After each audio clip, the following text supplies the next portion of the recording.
আর পেহেলগাঁওয়ে জঙ্গি হামলার পর নিরাপত্তায় জোর দেওয়া হয়েছে। সুন্দরবন উপকূলে এলাকায় বাড়ল নিরাপত্তা। পেহেলগাঁওয়ে জঙ্গি হামলার পর নিরাপত্তায় জোর। নদীপথে কোস্টাল থানার পুলিশের টহল খতিয়ে দেখা হচ্ছে মৎস্যজীবীদের পরিচয়।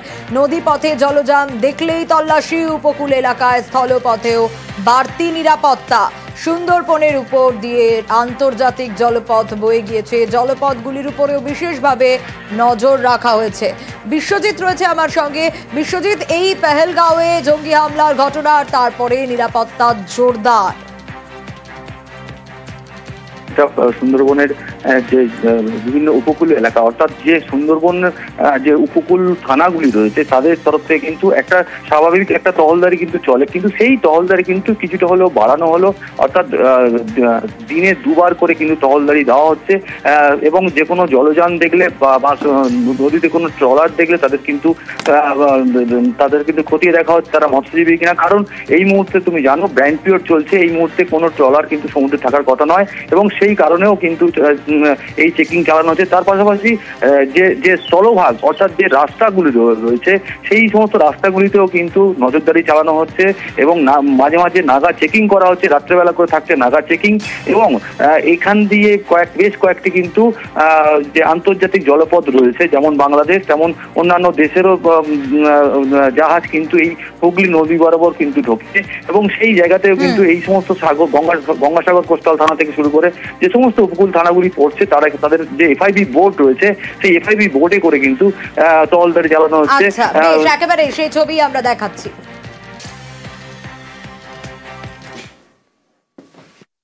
আমরা নর্মাল ভাবে আমরা করলাম, কোনো কিছু ঘটনা ঘটেছে বলে কোনো কিছু নেই। নর্মালি আমরা যেভাবে নাকা চেকিং করি, আমাদের ফার্স্ট ইন্টারসেপশন বোট আছে, ফার্স্ট ইন্টারসেপশন বোটে পেট্রোলিং, তারপরে পুলিশ লঞ্চের পেট্রোলিং, এগুলো চলছে সমস্ত উপকূল থানাগুলোর।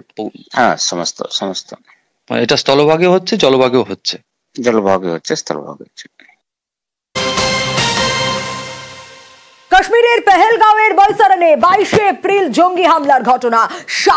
26 জনের প্রাণ চলে যাওয়া। নজরে রয়েছে 14 জঙ্গি সহযোগী। 14 কাশ্মীরি যুবকের তালিকা গোয়েন্দারা তৈরি করেছেন। লস্কর হিজবুল মুজাহিদিনের সঙ্গে যোগ সন্দেহভাজনদের। পেহেলগাঁওয়ের 5 জঙ্গিকেও সাহায্য এই 14 জনের, যাদের তালিকা ইতিমধ্যেই তৈরি করা হয়েছে। জঙ্গিদের গ্রাউন্ড লেভেল সাপোর্ট দেওয়ার অভিযোগ। 14 জনের খোঁজে অনন্তনাগ পুলওয়ামায় চিরুনি তল্লাশি। সন্দেহভাজন অনেকেরই বাড়ি গুড়িয়ে দিয়েছে নিরাপত্তা রক্ষীরা।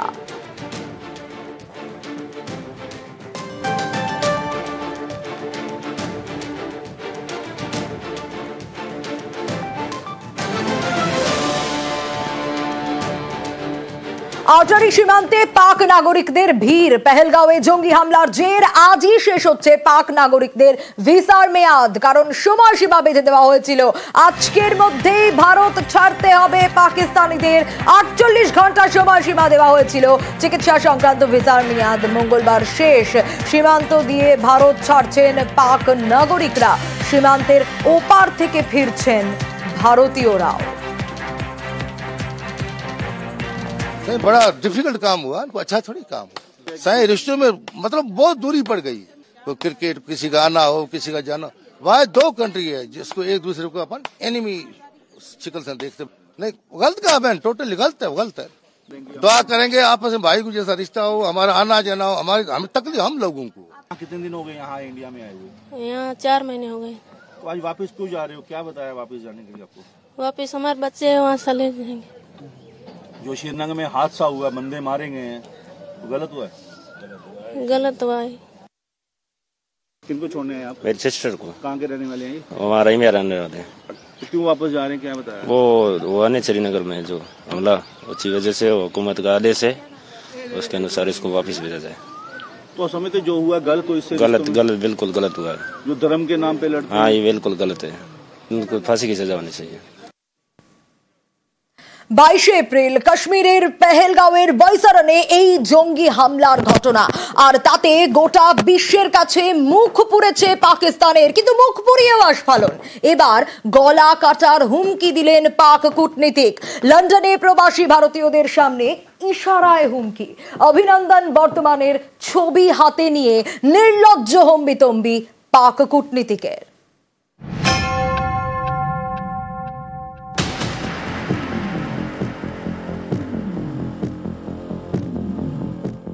ইশারায় হুমকি, বুঝিয়ে দিচ্ছেন গলা কেটে দেব। ইনি পাক কূটনীতিবিদ কর্নেল তৈমুর রাহাত। লন্ডনে পাক দূতাবাসের সামনে দাঁড়িয়ে হুমকি দিলেন প্রবাসী ভারতীয়দের।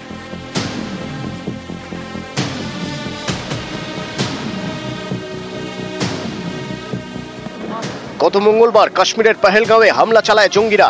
বেছে বেছে পর্যটকদের গুলি করে খুন করা হয়। 26 জন নিরীহ নাগরিকের প্রাণ যায়। ঘটনার দায় স্বীকার করেছে লস্করে তৈয়বার শাখা সংগঠন টিআরএফ। পাকিস্তানের মদতেই লস্করের বাড়বাড়ন্ত, অর্থাৎ পহেলগাঁওয়ে জঙ্গি হানায় পাক মদত স্পষ্ট। এ নিয়ে লন্ডনে পাক দূতাবাসের সামনে বিক্ষোভ দেখান প্রবাসী ভারতীয়রা। তাদের সামনে এসে গলা কেটে দেওয়ার হুমকি দেন পাক কূটনীতিক তৈমুর রাহাত। ইশারায় গলা কাটার হুমকি, হাতে অভিনন্দন বর্তমানের ছবি, যিনি ভারতীয় বায়ুসেনার উইং কমান্ডার। 2019 সালে ফেব্রুয়ারিতে তার বিমান পাকিস্তানের মাটিতে নামানো হয়। 3 দিনের মাথায় তাকে সসম্মানে ভারতে ফেরাতে বাধ্য হয় পাকিস্তান। লন্ডনে দাঁড়িয়ে সেই অভিনন্দন বর্তমানের ছবি হাতে প্রবাসী ভারতীয়দের হুমকি পাক কূটনীতিকের, যেন বোঝানোর চেষ্টা আগেরবার অভিনন্দনকে ছাড়া হয়েছে ঠিকই, কিন্তু এবার আর ছাড়া হবে না। যদি ইংল্যান্ডের নিজস্ব রাজনৈতিক পরিস্থিতিটা দেখেন, দেখতে পাবেন যে সেইখানে ডেমোগ্রাফি অনেকটা চেঞ্জ হয়েছে সম্প্রতি, এবং সেখানের যে নির্বাচন হয় সেখানে না পাকিস্তানি এবং তার সঙ্গে সঙ্গে বাংলাদেশি এদের প্রভাব না অনেকটা বেড়েছে। এই যে হঠাৎ করে একদল ভারতীয় তারা সেখানে হাই কমিশনারের সামনে, হাই কমিশন অফিসের সামনে তারা যে প্রতিবাদটা জানাচ্ছিল, এতে পাকিস্তানের পোড়া মুখটা আরেকবার পুড়ছিল বলতে পারি আমরা। নিজেদের লোক যারা ওখানে রয়েছে, যাদের থেকে সমর্থন পাবে বলে মনে করছে, তাদেরকে একটা দেখানো যে আমরা একটা স্ট্রং পয়েন্টে আছি, আমরা ভারতের থেকে ভয় পাচ্ছি না। এটাই এদের চরিত্র। এরা চেষ্টা করছে যে যাতে এরকম ভাবে আমাদের ওপর অকথ্য ভাষা, অকথ্য অ্যাক্টিভিটিস দেখিয়ে, মানে যাতে আমরা আগে ওদের অ্যাটাক করি, সেটাকে বিশ্বকে জানাবে দেখো যে ভারত আমাদের অ্যাটাক করেছে। এইটা হচ্ছে এদের একটা পলিসি হতে পারে। জঙ্গিদের ট্রেনিং থেকে মদত, সবেতেই জড়িত পাকিস্তান। বারবার বিশ্বকে প্রমাণ দিয়েছে ভারত। পহেলগাঁওয়ে জঙ্গি হানার পর জঙ্গিদের মদত দেওয়ার কথা স্বীকারও করেন পাকিস্তানের প্রতিরক্ষা মন্ত্রী। You do admit, sir, that Pakistan has had a long history of backing and supporting and training and funding these terrorist organizations. Well, we have been doing this dirty work for the United States for about 3 decades, and West, including Britain. That was a mistake, and we suffered for that. লস্করের শাখা সংগঠনের জঙ্গি হানার দায় স্বীকার, প্রতিরক্ষা মন্ত্রীর স্বীকারোক্তি। তারপরেও পাকিস্তান আছে পাকিস্তানেই, তাদের কোনো লজ্জা নেই। লন্ডনের দূতাবাস থেকে প্রবাসী ভারতীয়দের গলা কাটার হুমকি পাক কূটনীতিকের।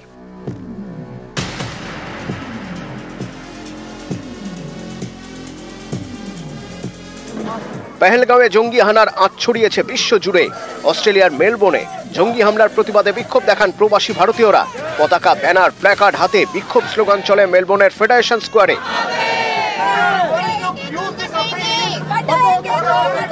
কাশ্মীরে জঙ্গি হানার প্রতিবাদে বিক্ষোভ হয়েছে নেপালেও। সেখানে পাক দূতাবাসের সামনে বিক্ষোভ দেখান স্থানীয়রা। বিশ্বজুড়ে বিক্ষোভ, নিশানায় পাকিস্তান।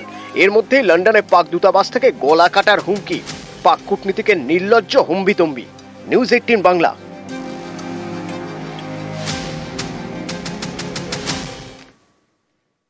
আর কাশ্মীর মানে ডাল লেকের কথা সবার আগে মনে আসে। এই ডাল লেকেই তো পর্যটকদের ভিড় নজরে আসতো, কিন্তু 22 এপ্রিল জঙ্গি হামলার পর এখন তো ভরা মরশুম, কিন্তু সেই ডাল লেকের ছবিটা দেখুন, একেবারে অন্য ছবি। ফাঁকা হোটেল, ব্যবসায় মার খাচ্ছেন ব্যবসায়ীরা।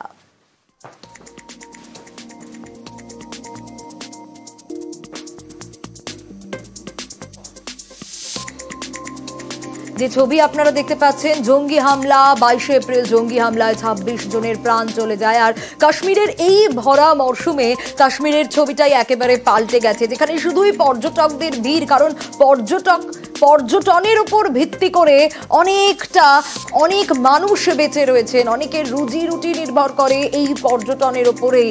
আর সেই কাশ্মীরের ডাল লেকের ছবিটা একেবারে অন্য ছবি। জঙ্গি হামলার পর ভরা মরশুমেও একেবারে ফাঁকা, হোটেলগুলোও ফাঁকা। স্বাভাবিকভাবেই ব্যবসায়ীরাও তাদের ব্যবসায় মার খাচ্ছেন।